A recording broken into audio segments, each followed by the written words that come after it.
न्याय की कुर्सी।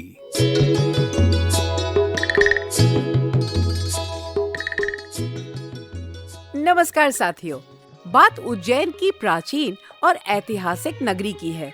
इस नगरी को अवंती या अवंतिका भी कहते थे। नगर के बाहर एक बहुत बड़ा मैदान था, जहाँ कुछ बच्चे खेल रहे हैं। वे बड़े उत्साहित हैं। भाग दौड़ हो रही है।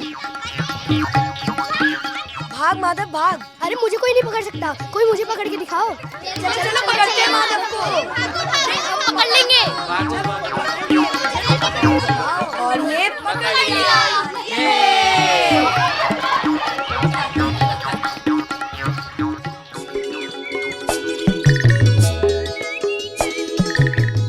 इसी भाग दौड़ में एक लड़का मैदान के बाहर खड़े एक टीले पर चढ़ने लगा। टीले के ऊपर पत्थर की एक बड़ी सी शिला थी। लड़का टीले पर चढ़ते हुए फिसलकर गिर गया। बस चढ़ गया। अरे नहीं, कोई बात नहीं, लेकिन मैं तब भी चढ़ूंगा। मैं चढ़ूंगा। लेकिन उसने हार नहीं मानी। वो धीरे धीरे पत्थर की शिला पर चढ़ गया और उस पर बैठ गया। तब तक उसके दूसरे मित्र भी वहाँ पहुँच गए। शिला पर बैठते ही उस लड़के के मन में एक नया और मजेदार विचार आया। वो शिला पर एक राजा की तरह बैठ गया और शान से बोला, ये मेरा सिंहासन है और तुम सब हो मेरे दरबारी। जी महाराज, जी महाराज। तुम अपनी अपनी याचना लेकर मेरे पास आओ, मैं तुम्हारा न्याय करूंगा। यह खेल तो बहुत मजेदार है। बच्चों को ये बात पसंद आ गई। अब वे रोज उस शिला के पास जमा हो जाते। वे अपनी याचना लेकर आते, गवाह प्रस्तुत किए जाते। लड़का शिला पर राजा की तरफ बैठता और उनसे प्रश्न करता और फिर निर्णय सुनाता। धीरे धीरे ये खेल इतना लोकप्रिय हो गया कि प्रायः पूरा गांव वहाँ जमा हो जाता था, बच्चों के खेल का आनंद लेता। एक बार तो ऐसा हुआ कि दूसरे गांव के दो किसानों के बीच झगड़ा हो गया। मामला गंभीर था। पंचायत में भी फैसला नहीं हो पा रहा था। गांव वालों ने सोचा क्यों ना वहीं चला जाए। टीले के पास दरबार लगा हुआ था। कहो, तुम्हारा प्रसंग क्या है? महाराज, ये मेरा मित्र धर्मपाल है। जी महाराज। हमारा विवाद एक आम के पेड़ को लेकर है। उस पेड़ को मैंने लगाया है महाराज, लेकिन धर्मपाल कहता है कि इस पर मेरा अधिकार है क्योंकि इसे मैंने लगाया है। तो ये बात है। क्या तुम्हारे पास कोई साक्षी है जो कहे कि ये वृक्ष तुमने लगाया है? नहीं महाराज, मुझे पेड़ लगाते हुए किसी ने नहीं देखा था। अच्छा, तो ये प्रकरण है। तो मेरा निर्णय है कि उस आम के वृक्ष को काट दिया जाए, आधा आधा दोनों में बांट दिया जाए। नहीं नहीं महाराज, पेड़ को ना काटें, पेड़ को ना काटें महाराज, धर्मपाल को ही दे दें। मुझे बहुत दुख होगा यदि उसे काटा जाए। तो अब मेरा अंतिम निर्णय सुनो। पेड़ विष्णुदत्त का ही है। पेड़ के प्रति वही इतना प्रेम रख सकता है जिसने उसे रोपा हो, सींचा हो और देखभाल करके बढ़ाया हो। सभा समाप्त होती है। सचमुच इस लड़के में साक्षात प्रज्ञा वास करती है। महाराज की जय, महाराज की जय। तो सुना आपने साथियों, धीरे धीरे टीले वाले न्यायालय की चर्चा चारों ओर फैल गई और भीड़ की भीड़ वहाँ न्याय के लिए आने लगी। ये समाचार राजा तक भी पहुँचा। उसे बड़ा क्रोध आया। गरज कर बोला, उसका ये तो साहस कि मेरे राज्य के लोगों का न्याय करे। अब स्वयं जाकर वहां देखेंगे। राजा वेश बदलकर अपने दरबारियों के साथ वहाँ पहुँचा।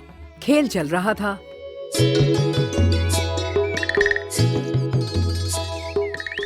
आज मैं राजा बनूंगी। आज मैं राजा बनूंगा। आज तो मैं राजा बनूंगा। आज तो मैं ही राजा बनूंगा। नहीं नहीं, आज मैं बनूंगा।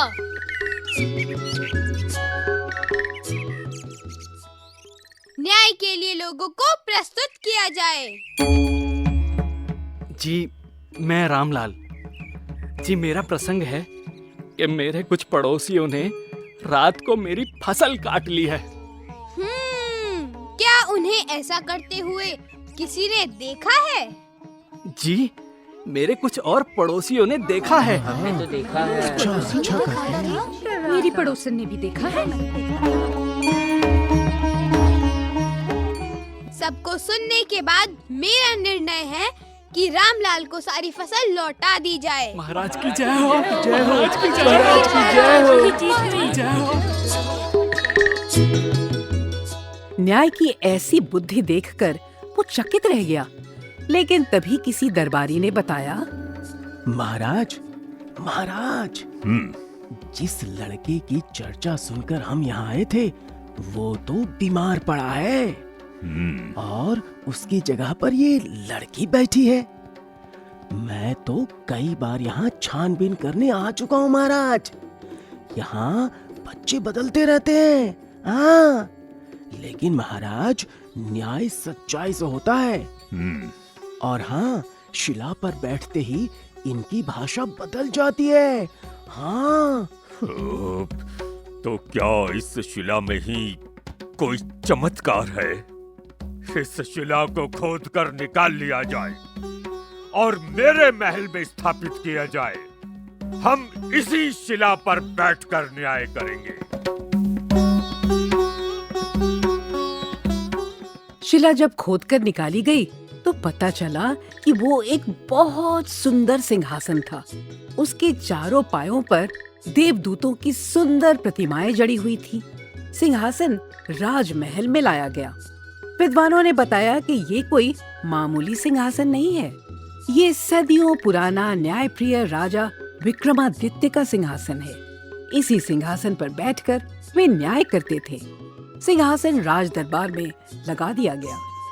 अगले दिन राजा दरबार में आए और उस सिंहासन की ओर बढ़े कि तभी आवाज आई, ठहरो, न्याय के इस सिंहासन पर बैठने से पहले ये बता कि क्या तुमने कभी चोरी नहीं की है? चोरी। राजा ने इधर उधर देखा, वहाँ कोई नहीं था।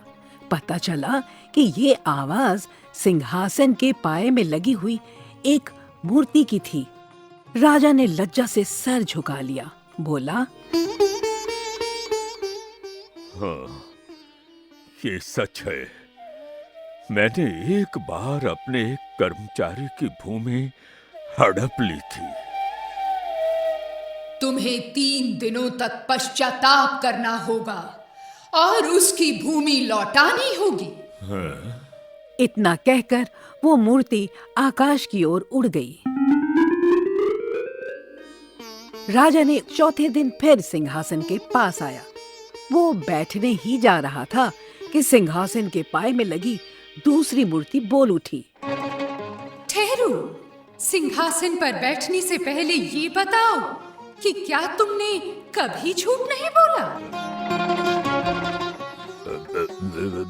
झूठ। राजा सकपकाया और पीछे हट गया। दूसरी मूर्ति भी पंख फैलाकर आकाश में उड़ गई। राजा ने फिर उपवास और पूजा पाठ किया। तीसरी बार वो फिर सिंहासन पर बैठने के लिए हिचकिचाते हुए आगे बढ़ा। वो बस बैठने ही वाला था कि तीसरी मूर्ति ने पूछा, बैठने से पहले ये बताओ कि क्या तुमने कभी किसी को चोट नहीं पहुंचाई है? चोट? वो तीसरी मूर्ति भी पंख फैलाकर आकाश में उड़ गई। अब अगले दिन आज राजा ने ठान लिया कि वो सिंहासन पर अवश्य ही बैठेगा। वो बैठने ही वाला था कि चौथी मूर्ति बोल उठी, ठहरू, जो बच्चे इस सिंहासन पर बैठते थे वे भूले भाले थे। उनके मन में कोई कलुष नहीं था। अगर तुम्हें विश्वास है कि तुम इस योग्य हो तो इस सिंहासन पर बैठ सकते हो।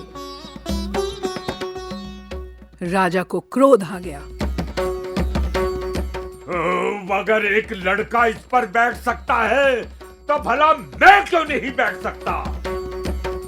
मैं राजा हूं, मुझसे अधिक धनवान, बलवान और बुद्धिमान भला और कौन होगा? मैं अवश्य इस सिंहासन पर बैठने योग्य हूं। मैं बैठूंगा।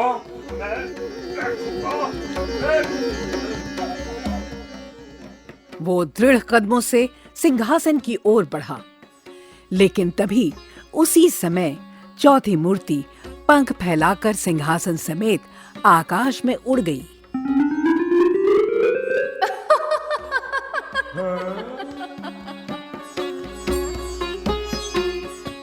और राजा उस सिंहासन पर बैठ ही नहीं पाया।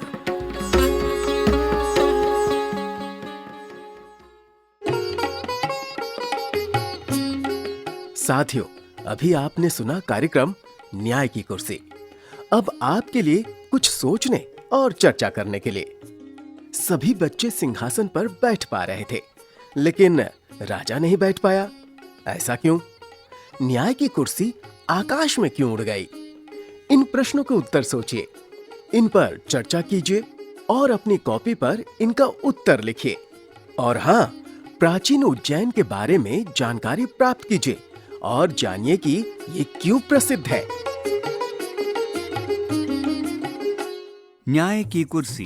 अभी आप सुन रहे थे एनसीईआरटी की कक्षा 5 की पाठ्यपुस्तक वीणा के एक पाठ पर आधारित ये कार्यक्रम समन्वय प्रोफेसर राजेंद्र पाल, कलाकार विनीता ठाकुर, सुनील लोहिया, ममता मलकानी और रंजीत कुमार, बाल कलाकार रिद्धि, वियान, सुशांत और रिदित, ध्वन्यांकन मंजू कुमारी, नाट्य आलेख अजीत होरो, ध्वनि संपादन जगबंधु जाना तथा निर्देशन एवं निर्माण विमलेश चौधरी। ये कार्यक्रम CIET NCERT नई दिल्ली भारत द्वारा प्रस्तुत किया गया।